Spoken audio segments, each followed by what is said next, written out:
Doy gracias al Señor que una vez más me permite compartir su palabra tan preciosa.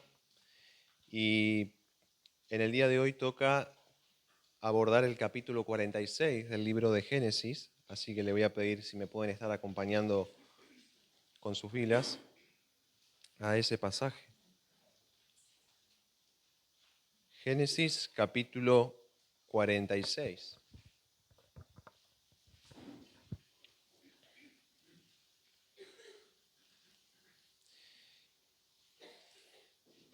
Y pensaba respecto a lo que tenemos que hablar hoy o a lo que tengo que predicar. No sé si usted vio que últimamente está de moda tener en el celular esas aplicaciones para contratar servicios de remis o taxi, para que usted lo lleve de algún lugar cuando usted necesita, ¿no? Conocemos algunas de esas aplicaciones. Y pensaba, ¿qué pasaría si nosotros tendríamos una aplicación para contratar remises que nos permitiría elegir qué chofer queremos que nos lleve hasta cierto lugar? Que no nos manden cualquier remis, sino nosotros poder elegirlo. Y vamos a suponer que dentro de esa aplicación, cada chofer tiene una descripción que nos da referencias sobre él. Vamos a suponer que tenemos algunas opciones. El primer chofer, la aplicación nos dice que las características de este hombre es que es un hombre que ha tenido precedentes de manejar alcoholizado y eso le ha llevado a tener muchos accidentes, a desviarse de la ruta y tener muchos problemas. Ahora vamos a suponer que tenemos otro chofer que la aplicación nos dice que sus referencias tampoco son buenas porque ha tenido antecedentes de haber infringido las leyes de tránsito, se ha excedido de velocidad, ha pasado semáforos en rojo y ha tenido muchas multas. Y supongamos que tenemos otro chofer más que dice que tiende a manejar y quedarse dormido mientras maneja, lo cual le ha provocado ciertos accidentes. Pero tenemos otro más que tiene buenas referencias. Nos dice que nunca ha tenido una sola multa, nunca ha manejado alcoholizado, nunca ha tenido ninguna queja. Yo le pregunto a usted, ¿qué chofer quisiera que a usted lo llevara a su destino? Creo que cualquier persona que lógicamente elegiría el último que mencioné, el que tiene excelentes referencias, porque nos da confianza las referencias que hay acerca de él. Y yo me preguntaba si nosotros seríamos tan cuidadosos en elegir quién nos conduciría en la ciudad. Mi pregunta es si somos tan cuidadosos también para decidir quién nos conduce en las tomas de decisiones. ¿A quién le confiamos nuestra seguridad a la hora de tener que ser guiados cuando tenemos que decidir algo? Y eso es lo que vamos a estar viendo en el día de hoy, por eso le puse a mi mensaje, buscando la guía de Dios en mis decisiones. Vamos a aprender en base a este pasaje qué es lo que nos tiene que guiar a nosotros a la hora de decidir si hacer o no algo. Por eso quisiera que comencemos leyendo este pasaje, pero no lo vamos a leer todo como hacemos de costumbre cuando es un pasaje completo, sino que lo vamos a ir leyendo y desglosando por partes. Comencemos leyendo versículos 1 al 4. Dice así: Salió Israel con todo lo que tenía y vino a Beerseba y ofreció sacrificios al Dios de su padre Isaac.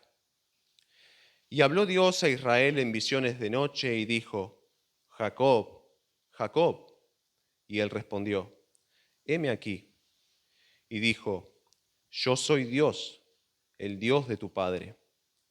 No temas de descender a Egipto, porque allí yo haré de ti una gran nación. Yo descenderé contigo a Egipto, y yo también te haré volver, y la mano de José cerrará tus ojos. Bueno, pudiera ser que una persona que viene leyendo esta historia que ya comenzó hace unos cuantos capítulos atrás, se sienta ansiosa por llegar a esa parte en la que Jacob se reencuentra con su amado hijo José, a quien creía muerto desde hacía más de 20 años. Quizás el lector desea saber qué pasó cuando se reencontraron, ¿Qué hicieron cuando se volvieron a ver o de qué cosas hablaron? Pero el relato bíblico, en lugar de llevarnos de inmediato a ese ansiado reencuentro, primero nos hace pasar por un lugar llamado Berseba. Este fue el sitio donde Dios le habló por octava y última vez a Jacob, según el registro bíblico. De manera que el autor, antes de relatarnos el encuentro entre Jacob y José en Egipto, nos relata el encuentro entre Dios y Jacob en Berseba. Así que quisiera que profundicemos primero en lo que sucedió acá en Berseba, antes de pasar al tan ansiado reencuentro en Egipto con José. Según el versículo 1, Jacob había llegado a Berseba luego de haber salido de la tierra de Canaán con todo lo que él tenía. Es decir, él llevó consigo a todas las personas que con él estaban, pero también llevó todas sus posesiones, no dejó nada. La realidad es que a donde él iba, los demás irían, y a donde él se dirigía, los demás lo seguirían.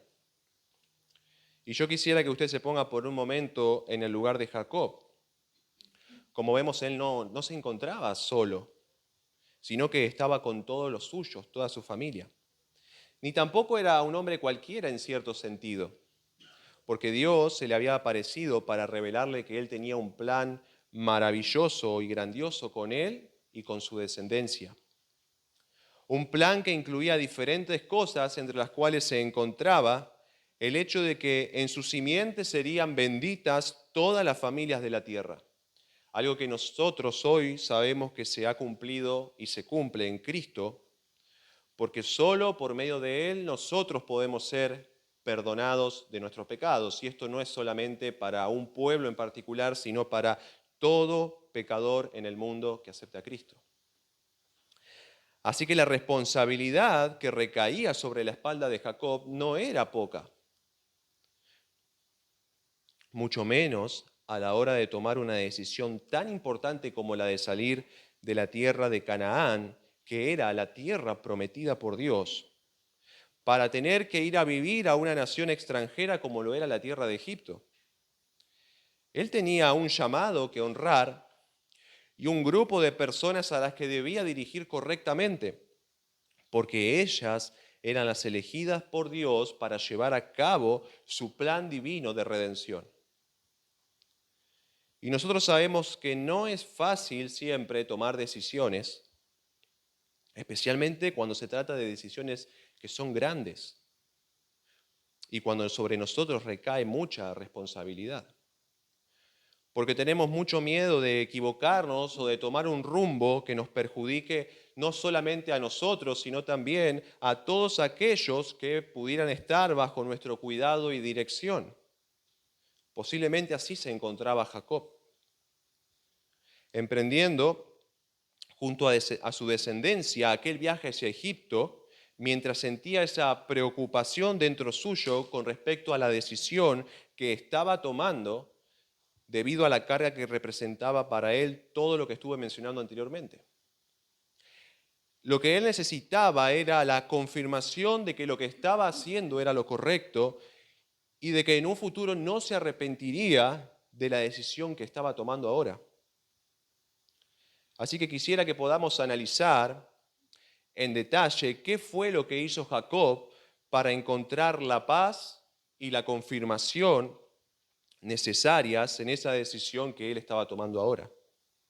De su ejemplo podemos aprender varias verdades útiles, ya que lo cierto es que nosotros también nos vemos envueltos con frecuencia en situaciones donde tenemos que tomar decisiones y a veces que son muy importantes. Y en esos momentos es donde con más razón necesitamos y deseamos tener la certeza de que estamos eligiendo correctamente.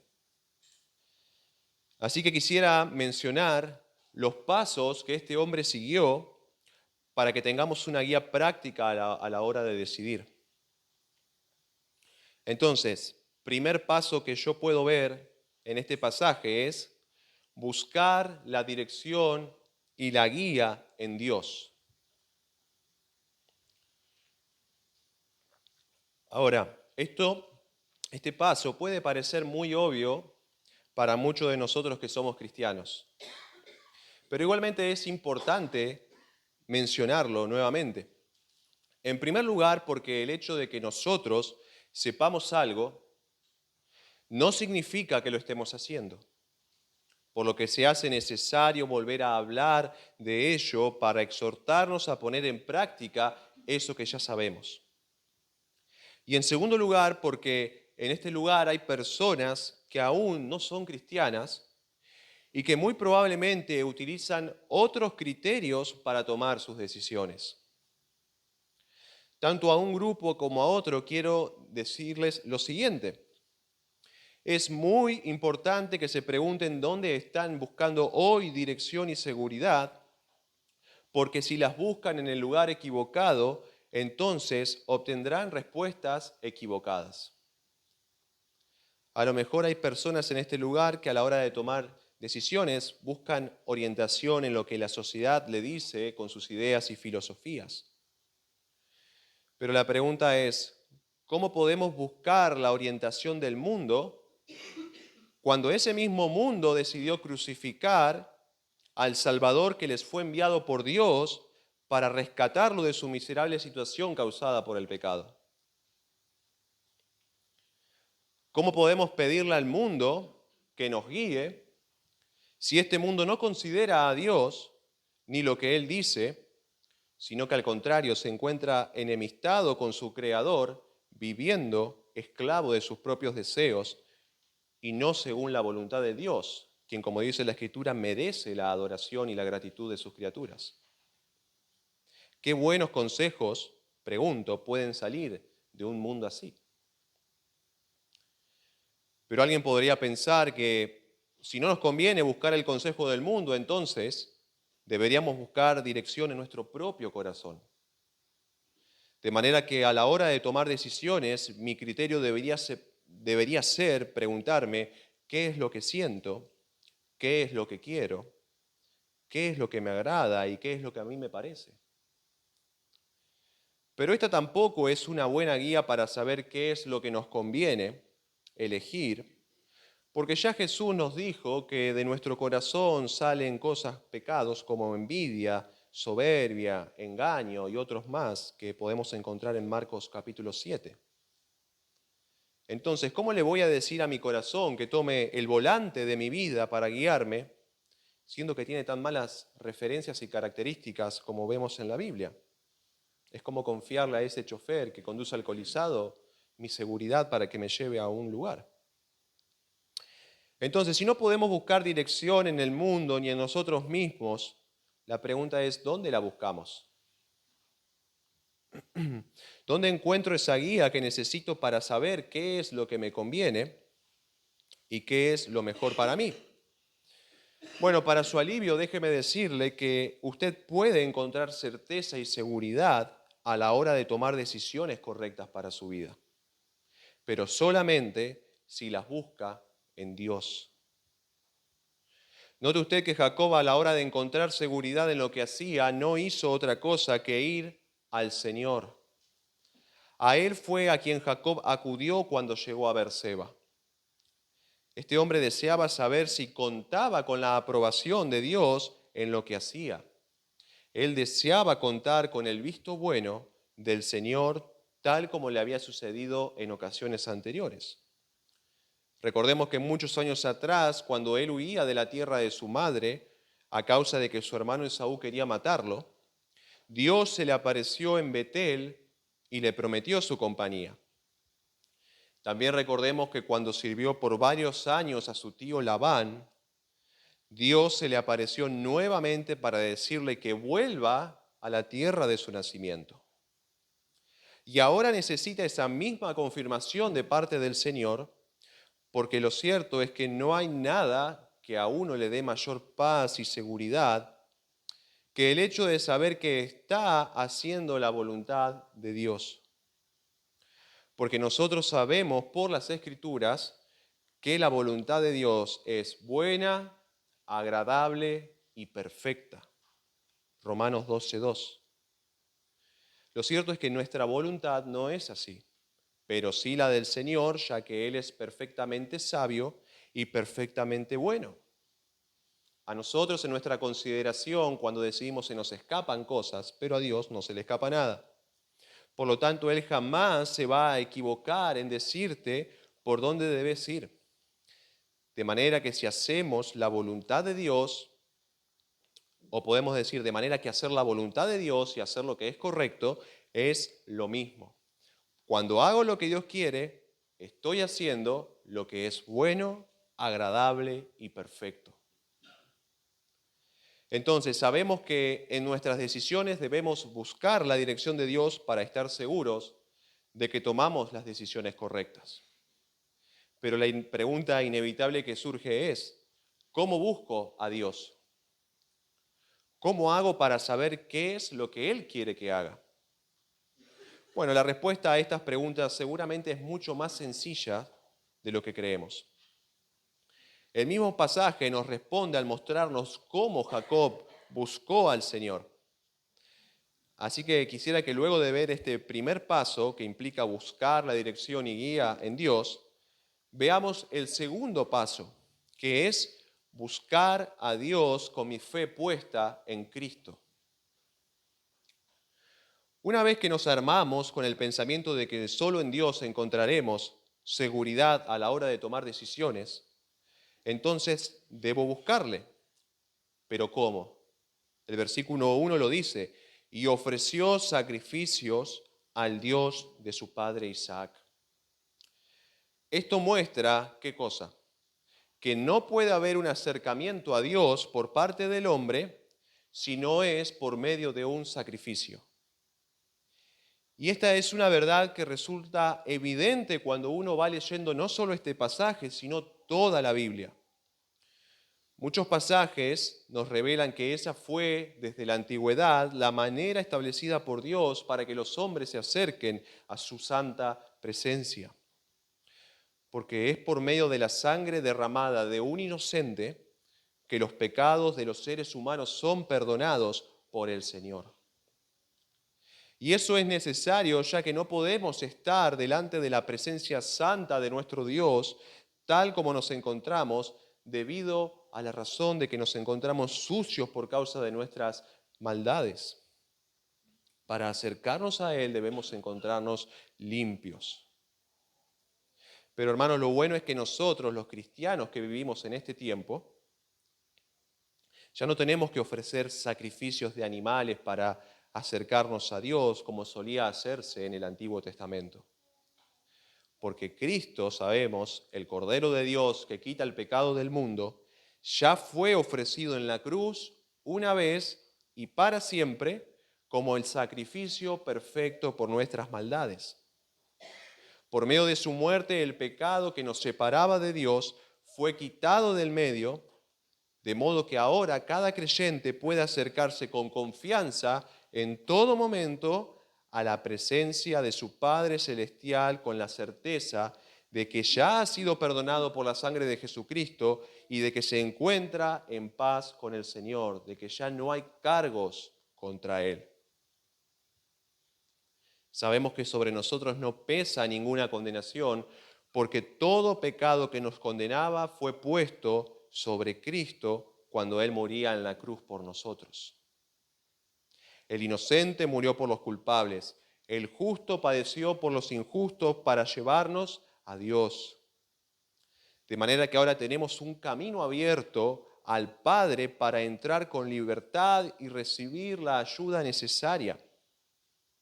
Por eso, querido hermano, cuando necesites de la dirección y asistencia del Señor, debes acercarte recordando que el camino a su presencia ya te ha sido abierto por medio de Cristo. No importa cómo te sientas, tú ya eres bien recibido y aceptado por el Señor sobre la base del sacrificio de nuestro Salvador. Eso es lo que determina tu aceptación delante del Señor. Por eso confía en que ya has sido perdonado y que el Señor ahora escucha tus oraciones. Pero si tú todavía no eres cristiano, quiero decirte que tu mayor interés hoy en día no debería ser buscar a Dios para que te guíe en las decisiones cotidianas de la vida, como por ejemplo dónde vivir, de qué trabajar, qué estudiar, con quién casarte o otra decisión. Tu mayor interés en esta mañana debe ser el de reconciliarte con Dios. Esa es la decisión que el Señor hoy quiere que tomes en tu vida. Porque yo quiero preguntarte, ¿de qué te serviría estar seguro de dónde tienes que trabajar, de con quién debes casarte, de dónde debes vivir, pero no de dónde vas a pasar la eternidad?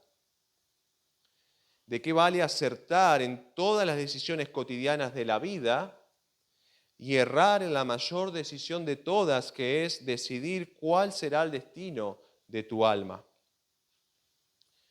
Así que si todavía tus pecados no han sido perdonados, la Biblia dice que estás bajo la ira justa de un Dios dirigiéndote al castigo eterno que es el infierno. Un lugar de castigo para todos aquellos que mueren en sus pecados. Pero Él hoy te dice que te ha ofrecido a su Hijo Jesucristo en la cruz para pagar el precio de nuestras maldades. Y te manda a creer en Cristo como aquel que pagó por nuestros pecados para que nosotros no tengamos que pagar por ellos. Te manda a creer que su sacrificio fue suficiente para satisfacer la justicia de Dios que nosotros no podíamos satisfacer por nosotros mismos con nuestras propias obras. Y te dice que no tienes que hacer nada más que arrepentirte de tus pecados creyendo en el sacrificio de Cristo hecho a favor de los pecadores. El que en Él cree, dice Dios, no es condenado, pero el que no cree ya ha sido condenado porque no ha creído en el nombre del unigénito Hijo de Dios. Así que, amigo, te invito a que por favor decidas creer en Cristo. Porque si no lo haces, no importa que aciertes, como decía, en todas las decisiones o en todas las demás decisiones de tu vida. Ya que cuando un día estés frente a Dios, te darás cuenta que si no creíste en Cristo habrás cerrado en la más importante, que es el destino eterno de tu alma.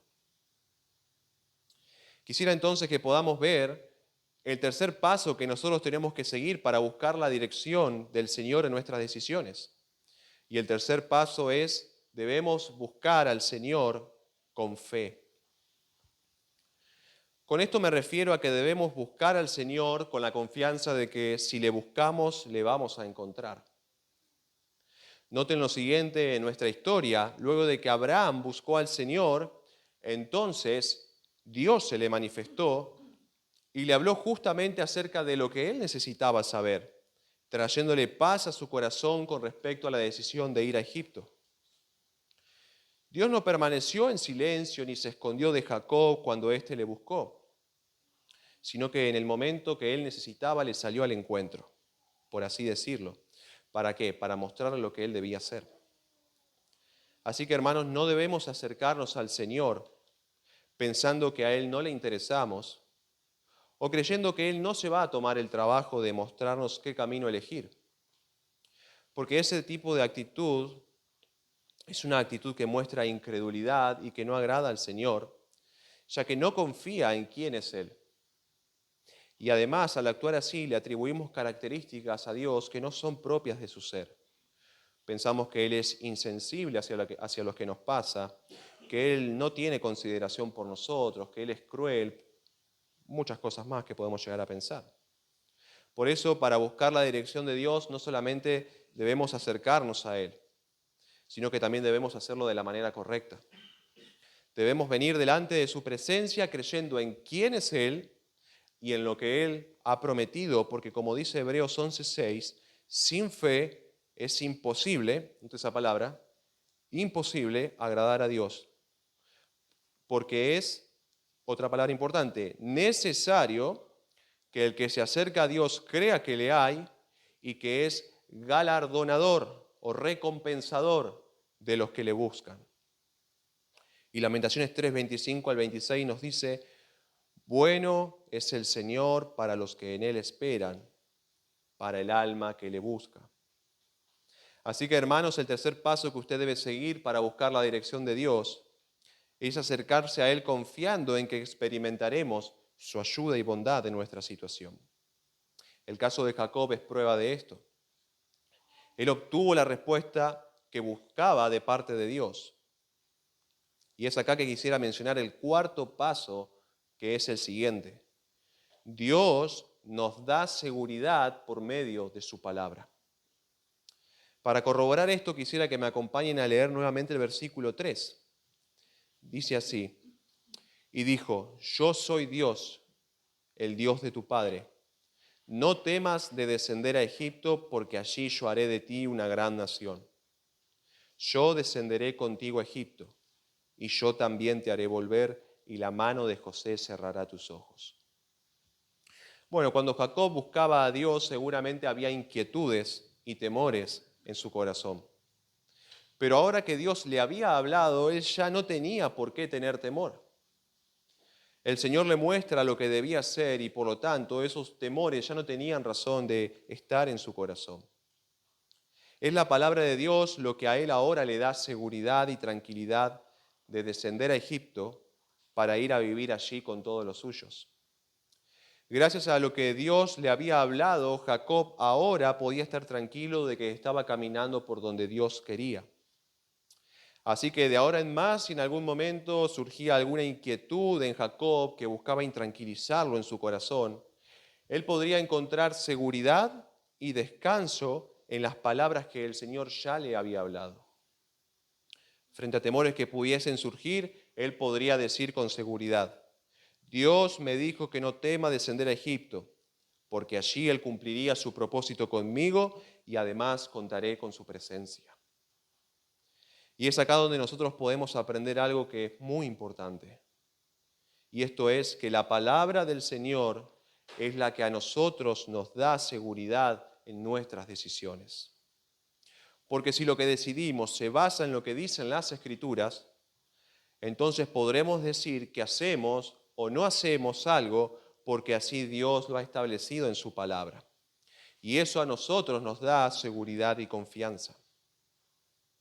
Ahora, un detalle importante. La manera en la que Jacob recibió la palabra de Dios en esta ocasión fue mediante visiones. Pero nosotros hoy en día no necesitamos de estas cosas porque el Señor nos ha dejado en su palabra de manera escrita. Nosotros podemos ya tenerla a nuestra disposición. Por eso afirmamos que es en las Escrituras donde nosotros encontramos todo lo que necesitamos de parte de Dios para saber cómo debemos vivir nuestra vida cristiana.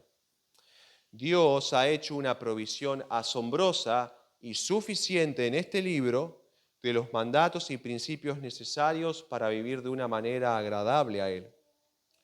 No necesitamos buscar en otro lugar como si no alcanzara con la palabra. Así que, aunque la manera en la que la palabra de Dios llegaba a los patriarcas, es decir, a los fundadores del pueblo de Israel, no es la misma en la que hoy en día llega a nosotros, no obstante, el principio que aplica es el mismo. Debemos encontrar la seguridad de lo que hacemos en la palabra del Señor. Porque la palabra de Dios sabemos que es infalible, es decir, que no se va a equivocar en decirnos qué camino tenemos que seguir. Porque su autor es Dios, y Dios no se equivoca nunca ni engaña a nadie. Recuerden que dijimos que su voluntad es buena, agradable y perfecta, y esto siempre es así. Pero otro estímulo que debe impulsarnos a guiarnos por las Escrituras en la toma de decisiones es porque si obedecemos lo que Dios allí nos manda, entonces disfrutaremos de la bendición del Señor. ¿Qué le dijo Dios a Jacob? Yo descenderé contigo a Egipto. Es decir, Jacob iría a Egipto sabiendo que eso era lo que Dios deseaba. Y al tratarse de la voluntad de Dios, entonces dicha decisión contaría con el respaldo del Señor. Dios iría con él porque allí era que el Señor deseaba que Jacob fuese.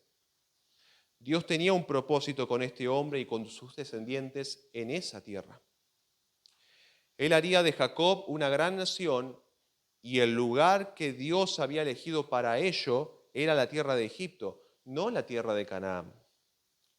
Dios era el que lo estaba llevando allí juntos con sus descendientes para cumplir el plan que Él tenía en mente con ellos.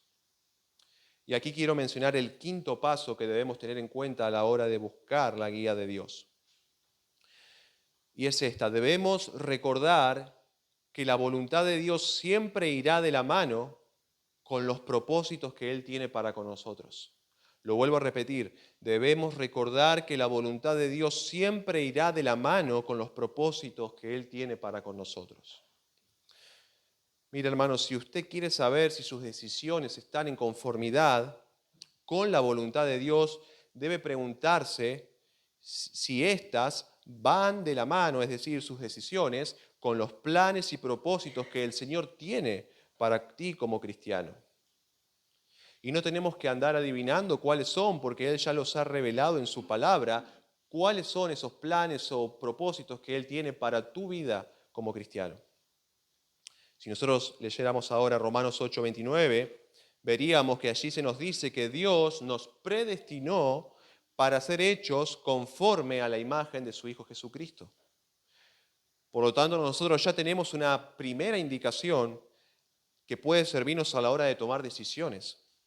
Y es preguntarnos si lo que vamos a decidir contribuye a que seamos más como nuestro Señor Jesucristo.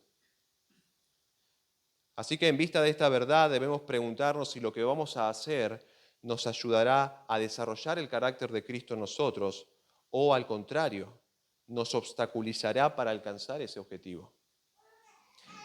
En fin, debemos buscar en las Escrituras los planes que Dios ha revelado que tiene para con nosotros y ver si nuestras decisiones van de la mano con ellos. Esto es importante recordar, hermano. El Señor jamás te guiará a hacer algo que vaya en contra de los propósitos que Él tiene para ti. Nunca te llevará a hacer algo que atente contra tu santidad o contra la formación del carácter de Cristo en ti. Podemos pensar en muchos ejemplos. Quizás estás pensando en mudarte a otro lugar del país donde no tienes una iglesia cerca. Pero tenés que preguntarte, ¿me ayudará eso a madurar espiritualmente?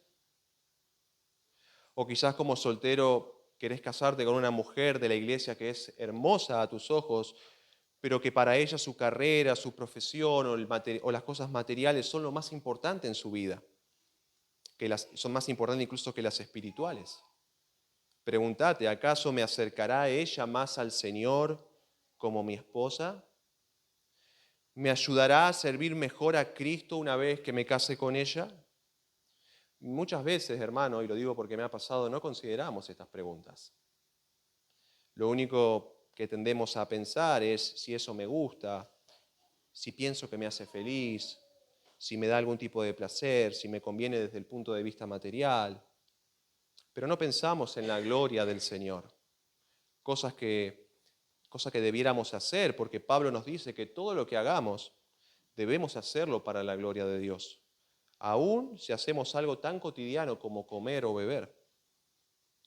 Porque, hermano, déjeme decirle que no buscamos la gloria del Señor solamente en las grandes decisiones, aunque debemos hacerlo, sino también que la buscamos en aquellas cosas que parecen pequeñas a nuestros ojos, como por ejemplo las cosas que miro en la televisión o en el internet, la música que escucho, los lugares que visito, las personas con las que me relaciono, la carrera que elijo, el trabajo que tomo, la forma en la que hablo, los pensamientos que tengo, aún en secreto, etcétera, etcétera. Así que a modo de resumen de lo que hemos visto hasta ahora, podemos decir que debemos acercarnos en oración a Dios con la confianza de que en Cristo somos recibidos en su presencia y que si le buscamos con fe, le encontraremos, pero también teniendo la certeza de que su guía irá siempre de la mano con lo que Él ha revelado en su palabra y con sus planes para nosotros.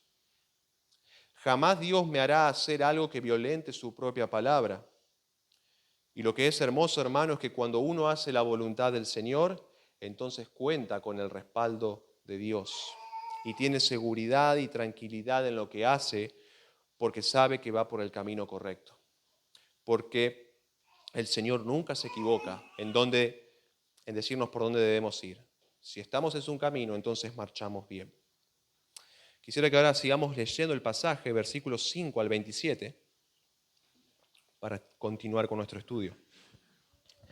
Dice así: Y se levantó Jacob de Beerseba, y tomaron los hijos de Israel a su padre Jacob y a sus niños y a sus mujeres en los carros que Faraón había enviado para llevarlo. Y tomaron sus ganados y sus bienes que habían adquirido en la tierra de Canaán, y vinieron a Egipto, Jacob y toda su descendencia consigo, sus hijos y los hijos de sus hijos consigo, sus hijas y las hijas de sus hijos, y a toda su descendencia trajo consigo a Egipto. Y estos son los nombres de los hijos de Israel que entraron en Egipto: Jacob y sus hijos, Rubén, el primogénito de Jacob, y los hijos de Rubén, Anoc, Falú, Esrón y Carmi. Los hijos de Simeón, Gemuel, Jamín, Ohad, Jaquín, Soar y Saúl, hijo de la Cananea. Los hijos de Leví, Gersón, Coat y Merari. Los hijos de Judá, Onán, Sela, Fares y Sara. Maser y Onán murieron en la tierra de Canaán. Y los hijos de Fares fueron Esrón y Amul. Los hijos de Isaacar, Tola, Fúa, Job y Simrón. Los hijos de Zabulón, Sered, Elón y Jaleel. Estos fueron los hijos de Lea, los que dio a luz a Jacob en Padán Aram, y además su hija Dina. 33 las personas todas de sus hijos e hijas. Los hijos de Gad, Sifión, Agi, Esbón, Suni, Eri, Arodi y Areli. Y los hijos de Aser, Idna, Isúa, Isui, Bería y Sera, hermana de ellos. Los hijos de Bería, Eber y Malquiel. Estos fueron los hijos de Silpa, la que Labán dio a su hija Lea, y dio a luz estos a Jacob, por todas 16 personas. Los hijos de Raquel, mujer de Jacob, José y Benjamín. Y nacieron a José en la tierra de Egipto Manasés y Efraín, los que le dio a luz a Senat, hija de Potifera, sacerdote de On. Los hijos de Benjamín fueron Bela, Beker, Asbel, Gera, Naamán, Ei, Ros, Mupin, Upim y Ard. Estos fueron los hijos de Raquel que nacieron a Jacob, por todas 14 personas. Los hijos de Dan, Usim. Los hijos de Neftalí, Jaseel, Guni, Geser y Silem. Estos fueron los hijos de Bila, la que dio Labán a Raquel su hija, y dio a luz estos a Jacob, por todas 7 personas. Todas las personas que vinieron con Jacob a Egipto, procedente de sus lomos, sin las mujeres de los hijos de Jacob, todas las personas fueron 66. Y los hijos de José que le nacieron en Egipto, 2 personas. Todas las personas de la casa de Jacob que entraron en Egipto fueron 70.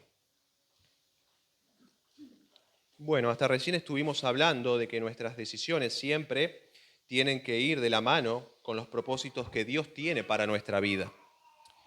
En el caso de Jacob, el propósito que él tenía para con este hombre es que descendiera a Egipto con todos los suyos, porque ese era el lugar que el Señor había escogido para hacer de Jacob una gran nación. Para este hombre eso implicaba salir de la tierra de Canaán, en la cual ya estaba establecido, e irse a vivir a otra tierra. Eso conllevaba dejar la comodidad de lo conocido para adaptarse a lo desconocido. Un nuevo lugar, una nueva cultura, un nuevo idioma, etc. Ahora, él pudo haberle pedido a Dios que cumpla sus propósitos en él, pero siguiendo las condiciones que Jacob establecía. Él pudo haberle dicho al Señor que haga de él una gran nación, pero quedándose en la tierra de Canaán, sin la necesidad de tener que hacer todo ese éxodo hasta Egipto. Sin embargo, en ningún momento lo vemos quejarse o cuestionar a Dios de por qué lo hacía dejar aquella tierra para ir a otra. No reprochó al Señor sobre por qué no cumplía sus propósitos en él, sin la necesidad de enviarlo a otro país. Él simplemente obedeció y fue a donde Dios le dijo.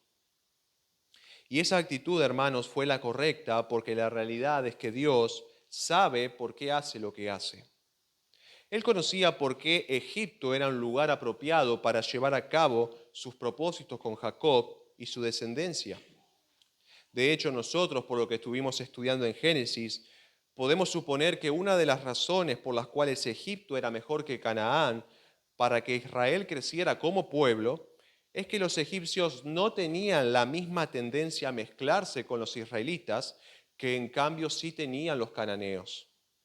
Por ejemplo, para los egipcios era abominación o detestable el oficio de pastor de ovejas, una labor muy común entre los israelitas, como vamos a leer en el versículo 34. También era detestable para los egipcios su abominación sentarse en la misma mesa a comer con los hebreos. Por eso cuando José invitó a comer a sus hermanos a su casa, a él le sirvieron por un lado y a sus hermanos por otro. De manera que Egipto sería un lugar apropiado para que Israel creciera puro como pueblo, ya que mezclarse con los egipcios no les sería tan sencillo como sí lo era con los cananeos. De hecho, cuando llegamos al libro de Éxodo vemos que hay una diferencia bien marcada entre el pueblo de Egipto y el pueblo de Israel. Habían pasado 400 años y sin embargo no se habían fusionado en un solo pueblo a pesar de que habían vivido tanto tiempo juntos en una misma tierra. Los egipcios estaban por un lado y los hebreos estaban por otro. Uno eran los opresores y los otros los oprimidos. Y algo que podemos aprender de esto es que no debemos cuestionar a Dios o enojarnos con Él cuando nos coloca en cierto lugar en que nosotros no pedimos estar o no elegimos estar. Porque si Él nos ha puesto en ese lugar y no en otro, es porque Él tiene planeado llevar allí su obra con nosotros. Una obra que no podría ser llevada a cabo en otro lugar distinto. Quizás Dios no te pida que dejes tu país para irte a vivir a otro como se lo pidió a Jacob, pero sí puede que te coloque o aún te mantenga en ciertos lugares o circunstancias de las que quisieras salir, aunque eso todavía no sucede. Quizás hace tiempo que querés cambiar de trabajo porque estás cansado de tener que aguantar muchas situaciones en el día a día, situaciones que te afligen, pero resulta que todavía no se te abrieron las puertas para eso. O quizás tenés el deseo de casarte, pero estás agobiado porque todavía Dios parece que no envía a nadie a tu vida. O querés progresar económicamente, pero cada mes te das cuenta que llegás con lo justo. Y así pudiera seguir dando muchos otros ejemplos que se nos podrían ocurrir sobre situaciones en las cuales Dios te tiene hasta el día de hoy y de las que deseas salir pero no puedes. La realidad es que frente a esto usted tiene, tanto usted y yo, tenemos dos maneras de reaccionar. La primera es la manera incorrecta, que es enojarse con Dios, quejarse, cuestionarlo, dudar de Él y pensar mentiras acerca de su carácter. Y la otra reacción es la de honrar al Señor al confiar en que Él es perfectamente sabio y bueno para obrar en mi vida de la mejor manera posible. Y que Él conoce mejor que yo lo que me conviene. La misma palabra nos dice que Dios ha comenzado una obra en cada cristiano, la cual Él completará. Pero esa obra Dios la llevará a cabo conforme a su sabiduría y no conforme a nuestra sabiduría. Porque sus caminos, dice la palabra, son más altos que nuestros caminos y sus pensamientos son más altos que nuestros pensamientos. El mismo Dios que no necesitó consejo de nadie para crear este universo que tanto admiramos, es el mismo Dios que no necesita que yo le diga cómo Él tiene que obrar en mi vida.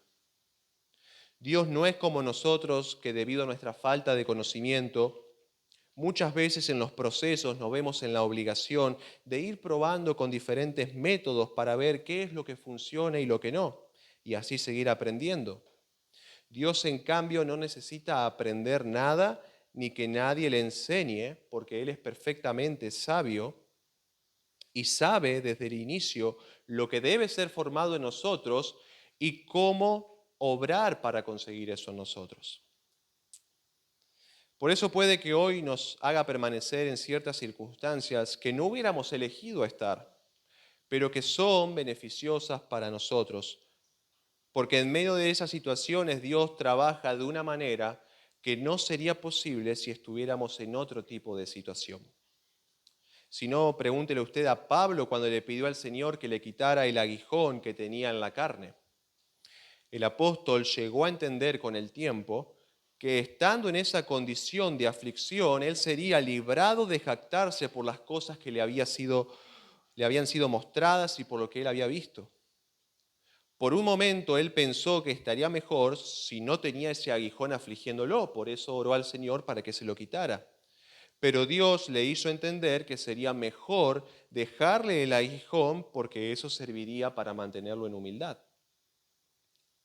Así que tenemos que recordar, hermanos, que Dios está haciendo una obra en nosotros de formar a Cristo en nuestra vida, pero que a veces sus métodos incluyen colocarnos en ciertos lugares en los cuales no planificamos estar, ni que nosotros en nuestra sabiduría elegiríamos estar.